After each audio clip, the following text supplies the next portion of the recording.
be with us today for our annual Woodbridge Veterans Day ceremony.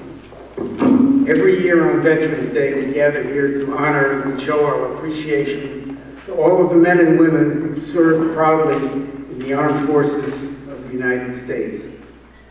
Even though we celebrate Memorial Day in May, on Veterans Day, and every other possible occasion, we also remember those men and women who gave their lives in service to our country. The beautiful monument in the front of our building was dedicated in 1994 by the Woodbridge Veterans of Foreign Wars, Post 2871, in memory of Lieutenant G. Bronson Bedworth of Woodbridge, 1st Cavalry Division, Aviation Brigade, who fell in Vietnam in 1967. Please rise for the invocation, then remain standing to join our vocalist Susan Antonazzi for the singing of our national anthem and then the Pledge of Allegiance. It is my great pleasure to introduce Reverend Shepard Parsons of the First Church of Christ.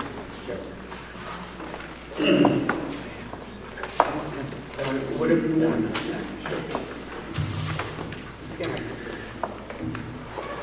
Please be seated.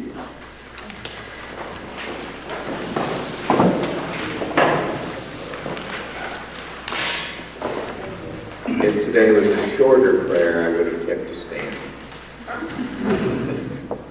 So get comfortable.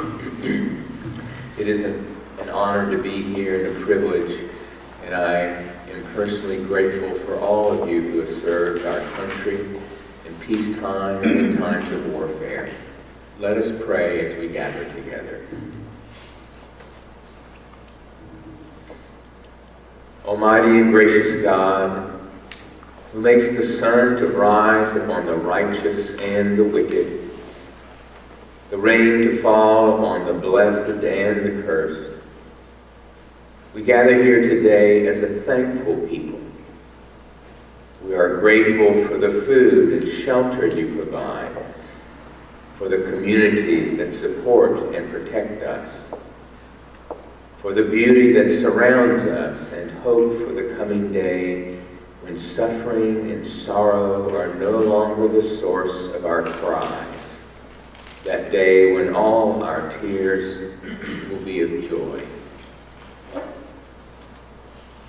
We are also privileged to gather this lovely fall morning to honor all the women and men who have served and are serving in the Army, in the Navy, the Air Force, the Coast Guard, and the Marines of our nation.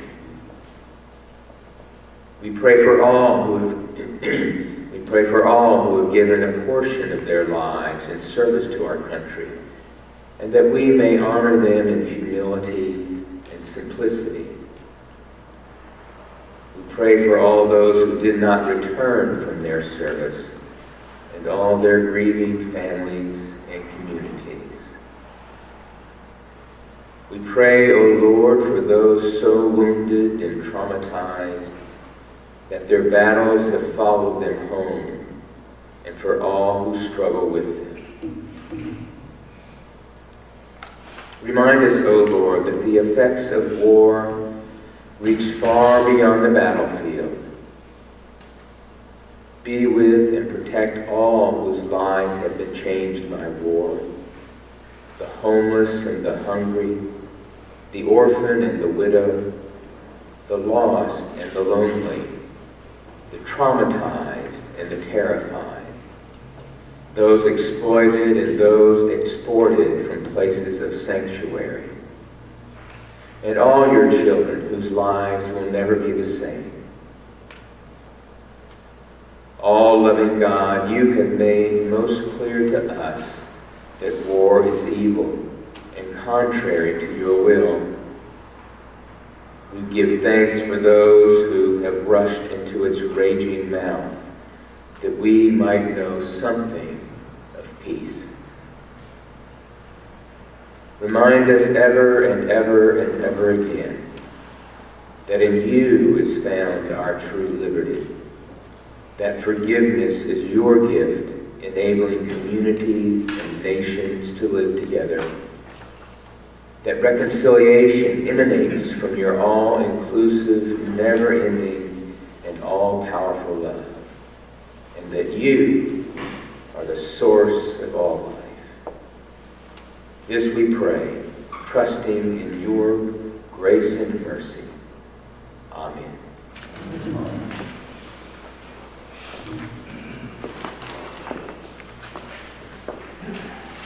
Thank you, Reverend Parsons. Sergeant Scott, please have your men present the pledge. Detail. O10 Hut. Present arms.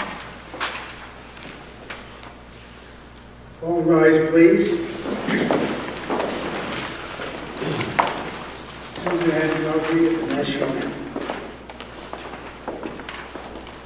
Oh, say, can you see by the dawn's early light what so proudly we hailed at the twilight's last gleaming, whose broad stripes and bright stars through the perilous fight o'er the ramparts we watched were so gallantly streaming, and the rockets red glare, the bombs bursting in air, they proved through the night that our flag was still there. Oh, say, does that star-spangled banner yet wave o'er the land of the free and the home of the brave? Thank you, Susan. Thank you. Pledge of Allegiance. I pledge allegiance to the flag of the United States of America, and to the republic for which it stands, one nation, under God, indivisible, with liberty and justice for all. Sergeant, order arms. Detail. Order arms. Please be seated. Our State Senator George Logan is kind of double booked here today, and so we have moved his remarks up to this point in time, and it is a great pleasure to introduce State Senator George Logan.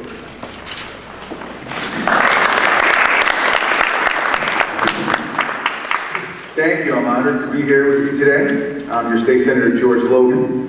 I currently serve as co-chair of the Veterans Affairs Committee at the state legislature. For Veterans Day, certainly an extra spot in my heart here. As we reflect on our veterans at today's celebration, I want to reflect on what happened 100 years ago. And it's actually by pure coincidence that what I'm about to talk about fits in perfectly with our program. And you'll see what I mean. On November 11th, 1918, the world celebrated Armistice Day to mark the end of World War I. Many Connecticut residents fought in the Great War, World War I. Many did not return. As we reflect on their sacrifices, I wanted to read to you a brief but noteworthy poem written during the Great War. But apparently in the program, we're all going to read it together. It was written by a Canadian doctor, Lieutenant Colonel John McCrae. He was inspired to write it on May 3rd, 1915. He wrote this poem after presiding over the funeral of a friend and a fellow soldier. It's called In Flanders Fields. Flanders Fields is a common name of the World War I battlefields in and around the Belgian provinces. The poem makes reference to red poppies. Why red poppies? These red poppies were the flowers that grew over the graves of fallen soldiers. This resulted in the remembrance poppy becoming one of the world's most recognized memorial symbols for soldiers who have died in conflict. And looking at the program, it looks like we're all going to read it together. Would you like to do it now? Or? Sure. It's a sort of a community modify effort. it, please. Excellent. Okay. Let's all, on the reverse of your program, in Flanders Fields. Great. Are we gonna read it together? Yeah, sure. Sure. All right. I'll stand away from the mic a little bit. I'll take it over there. All right, here we go. I'm gonna make sure. I got it right here. All right. Here we go.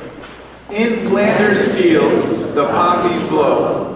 Between the crosses, row on row, that mark our place, and in the sky, the lark still bravely singing fly.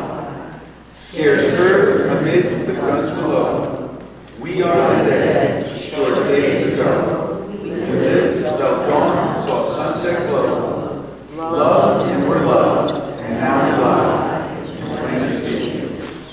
Take up our quarrel with the foe, to you from failing hands we throw. The torch be yours to hold at night. If ye break faith with us to die, we shall not sleep though poppies grow in Flanders fields. Excellent. Again, it's an honor to be with you all here today, and thank you for allowing me to speak. And it's a pleasure reading that poem and not making me go it alone this time. Thank you.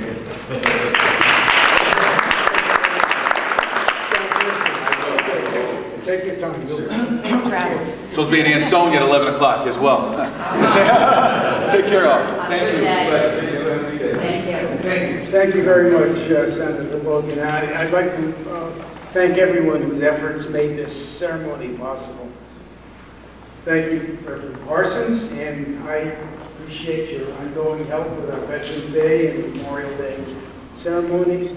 We couldn't do it without Bobby Hauser, Carlos Torres of the town of Woodbridge. These gentlemen were out here early every holiday, and I personally appreciate all your help, gentlemen.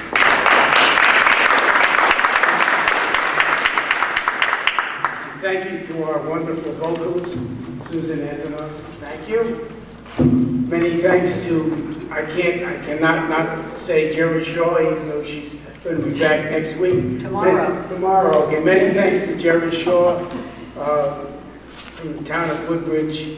Jeanette Glixman for all her help. I appreciate your cooperation, Jeanette. And Betsy Yagala and Sheila McCrevin over at Town Hall. I want to thank the Woodbridge Police Department Honor Guard Chief Frank Capiello, Navy veteran and Deputy Chief Ray Stewart, Sergeant R.J. Scott commanding the Honor Guard today, Sergeant A.J. Capiello, Iraq veteran 101st Air Mobile Division Officer Vinnie Lynch, and Officer Brian Pedalino. Thank you to our very professional police department honor guard.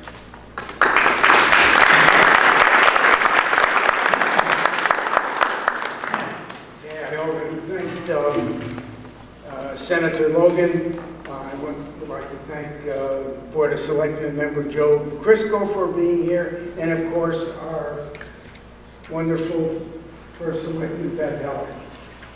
And most importantly, thank you to all of our veterans. Please give us a wave.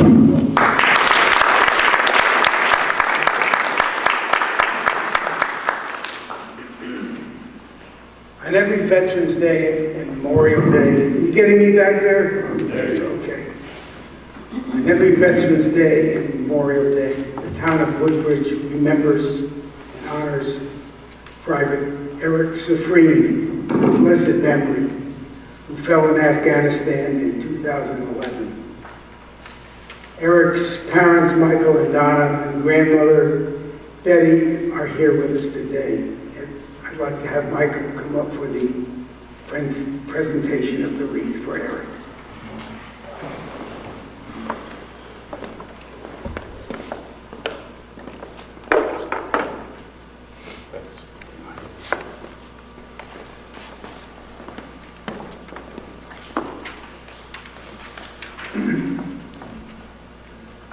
We remember Lieutenant Bedford, Private Safrine.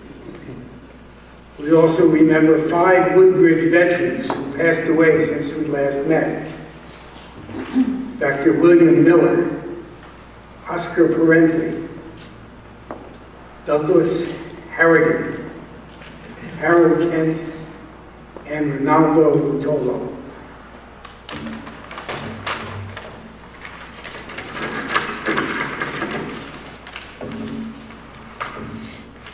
We remember U.S. Army Specialist James Slate, who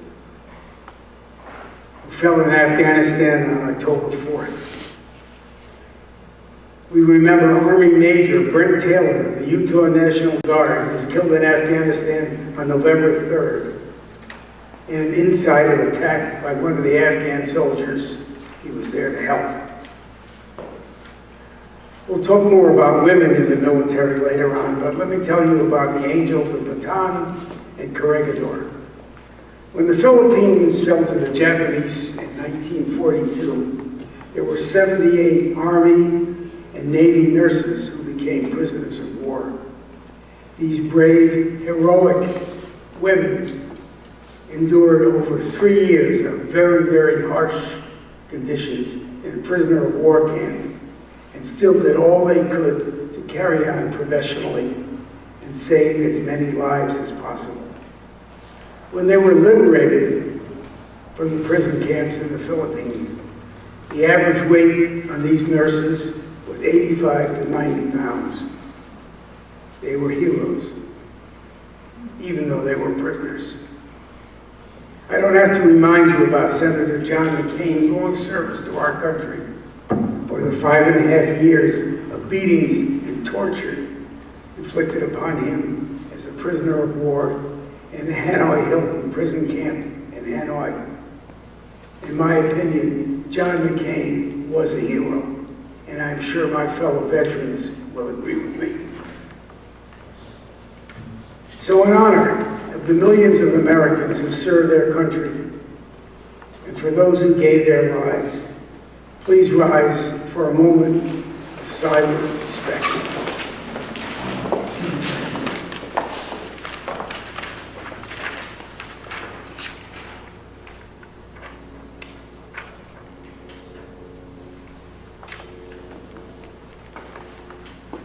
Thank you. Let's remain standing for America the Beautiful.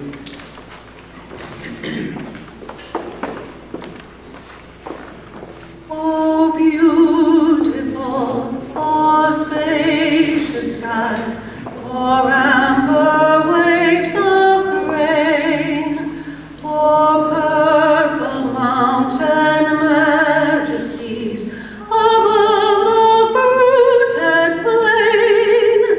America, America, God shed His grace on thee, and crown thy good with brotherhood from sea to shining sea. Thank you, Susan. Oh, please be seated.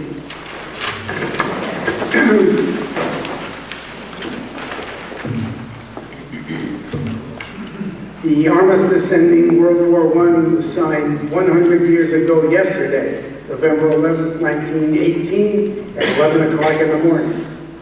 And as the war ended, President Woodrow Wilson proclaimed that the first Armistice Day, later to be named Veterans Day, would be celebrated on November 11, 1919. Most states held parades and ceremonies, but the actual official government holiday was not signed by Congress until May 13, 1938. Today I'm going to talk about a few current topics pertaining to veterans with a special focus on the contribution of women over the years in times of national crisis. Amazingly, World War I is the only conflict without an official memorial, but now one is being constructed in Washington, D.C. to honor the 4.7 million Americans who were in uniform during that time. In addition, a Desert Storm memorial is also in the pipeline. We should not forget that this month is the 75th anniversary of the bloody Battle of Tarawa during World War II in the Gilbert Islands. The heroic 2nd Marine Division suffered 3,000 casualties in order to capture that strategic island.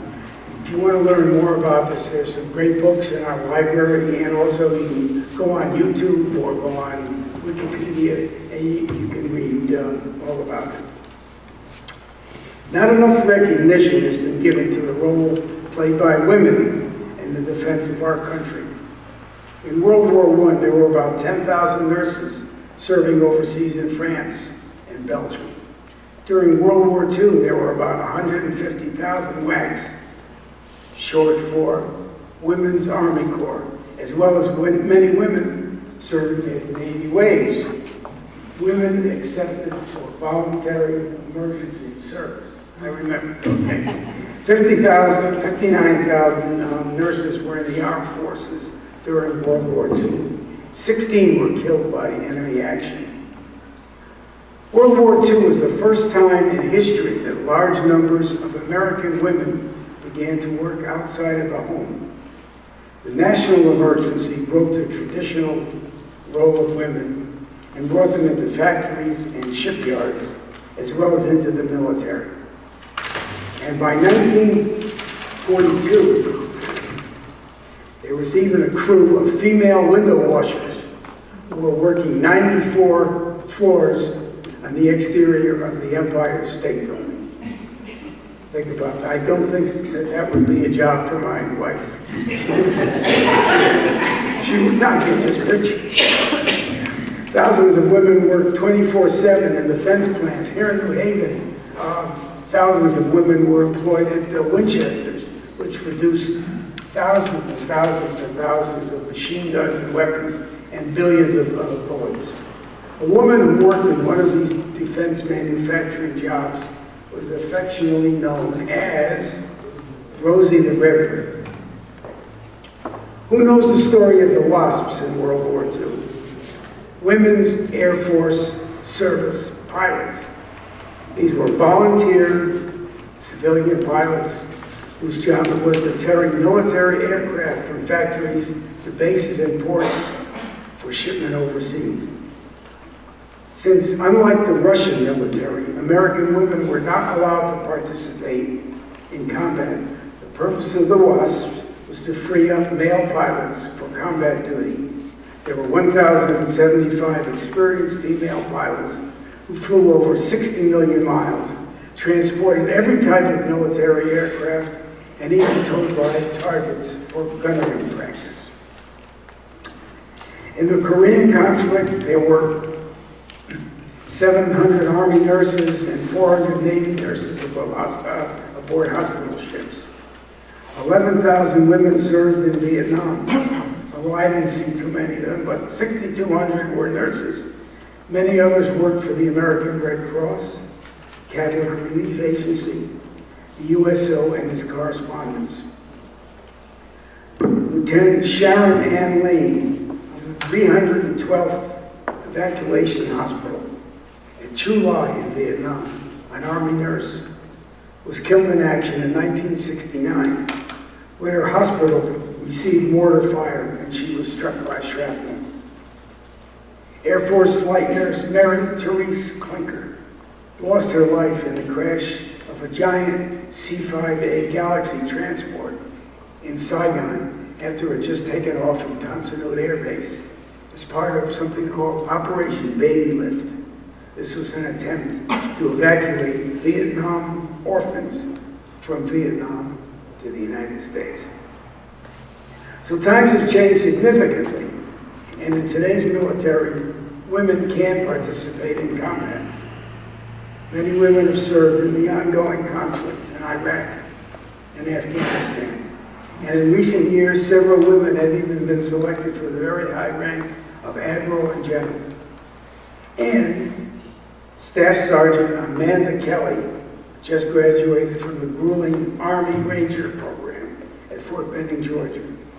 The first enlisted woman to wear the coveted Ranger badge on her uniform. God bless them. I think at Yankee Stadium they stand for this, so I think that we can certainly do it.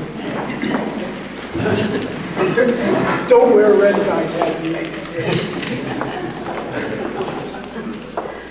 While the storm clouds gather far across the sea, let us swear allegiance to a land that's free. Let us all be grateful for a land so fair as we raise our voices in a solemn prayer.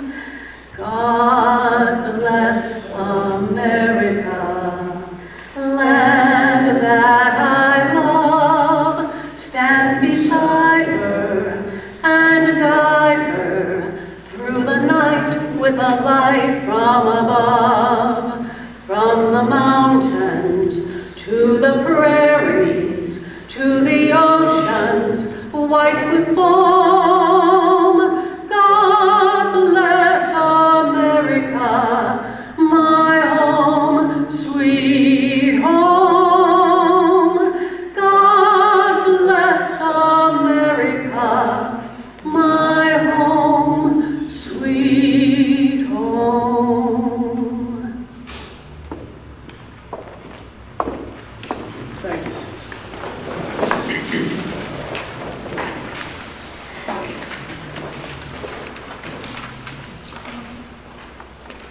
Now it's my pleasure to present Woodbridge's first selectman, Beth.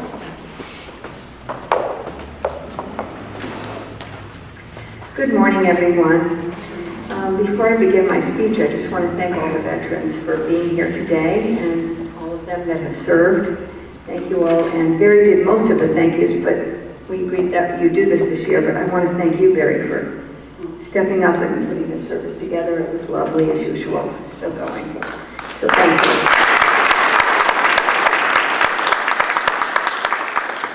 Thank you all for allowing me to speak with you today on this beautiful morning.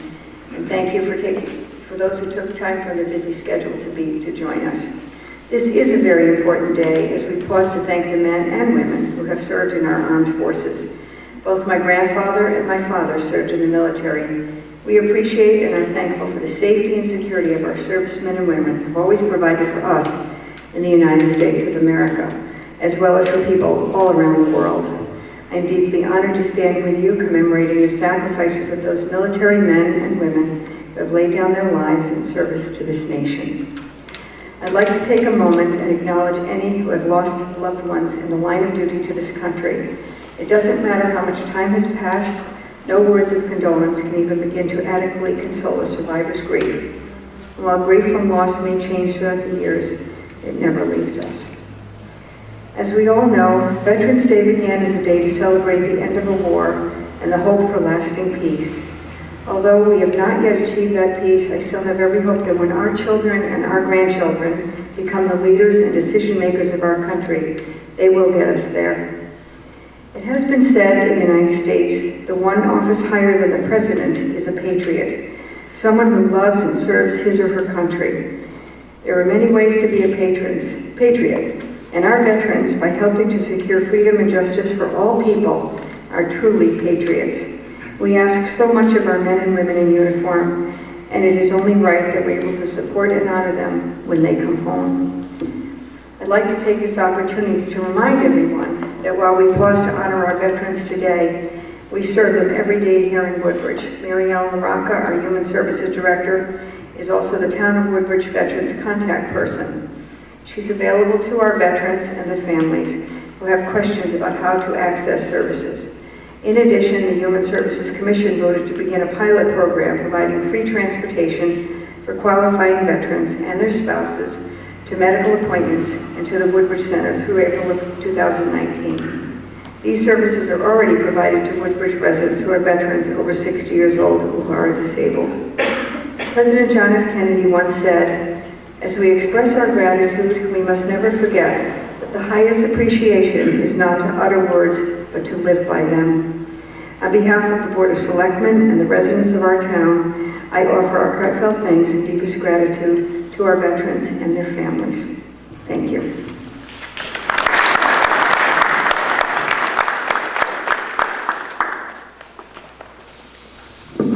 Thank you, Beth. Please rise for the benediction.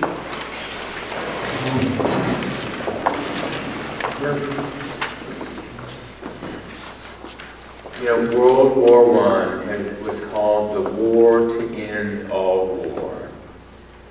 And a few 2 years ago, Margaret Macmillan wrote a history of World War I, and its title was The War That Ended Peace. Hope is something that keeps us alive. It rises from our tears, from the ashes of our experience. It comes out of the bleakest places of our communities in the world, and yet hope is what keeps us alive. And my prayer is that God fill each and every one of us and our nation with a hope that will help us to strive for peace. And now may God bless you and keep you. May God's face shine upon you and be gracious to you. May the countenance of the Lord be lifted upon you and give you and us and the world peace. Amen.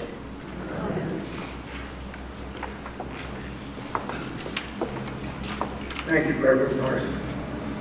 Sergeant Scott, please dismiss your honor guard. Detail, attend, hut. Detail, left face. Forward, march.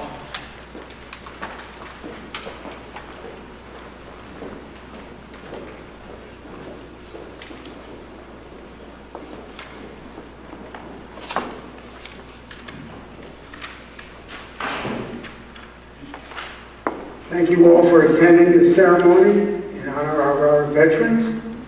I look forward to seeing everyone here for Memorial Day, which will be on Monday, May 27th, 2019. Happy holidays and keep warm this winter. Thank you.